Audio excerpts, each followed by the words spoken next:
Pemerintah Kota Kendari bersama Forum Komunikasi Pimpinan Daerah Forkopimda melaksanakan rapat koordinasi rekonsiliasi data sasaran vaksin per kelurahan, persiapan imunisasi Merdeka Anak dan booster vaksinasi lansia di Kota Kendari, Selasa 18 Januari 2022. Rakor tersebut berlangsung di Aula Mako Polisi Resort Polres Kendari.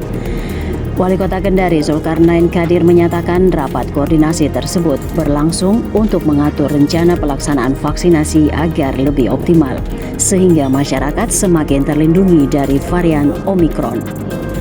Wali Kota Kendari pun menegaskan bahwa dalam proses vaksinasi itu tidak boleh ada pemaksaan, sehingga melalui rakor ini, stakeholder terkait dapat saling bersinergi dalam memberikan pemahaman.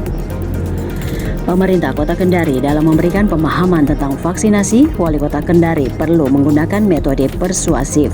Hal itu dilakukan berdasarkan pengalaman di tahun sebelumnya.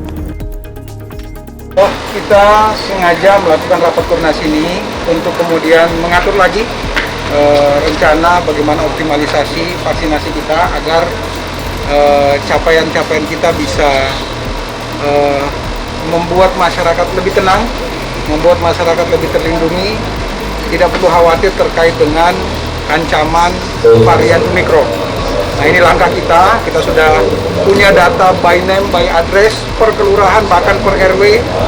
Kita sudah punya datanya supaya nanti sinergi antara camat, lurah, kemudian Babinsa, Babin Kamtipmas, termasuk dan Ramin, Polsek, untuk kemudian di lapangan nanti bersinergi dengan Puskesmas, supaya nanti tidak terjadi seperti di wilayah-wilayah lain terkesan ada pemaksaan, gitu ya, ada langkah-langkah yang tidak ini, karena sebenarnya ini kalau masyarakat paham, tahu esensi kenapa ini kita lakukan dalam rangka melindungi mereka, saya yakin masyarakat mendukung.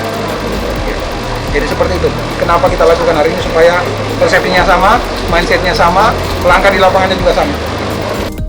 Di sisi lain, Kepala Dinas Kesehatan Kota Kendari, Dr. Gigi Rahminingrum mengatakan bahwa pemerintah pusat kini mengizinkan vaksinasi terhadap anak dan booster untuk lansia.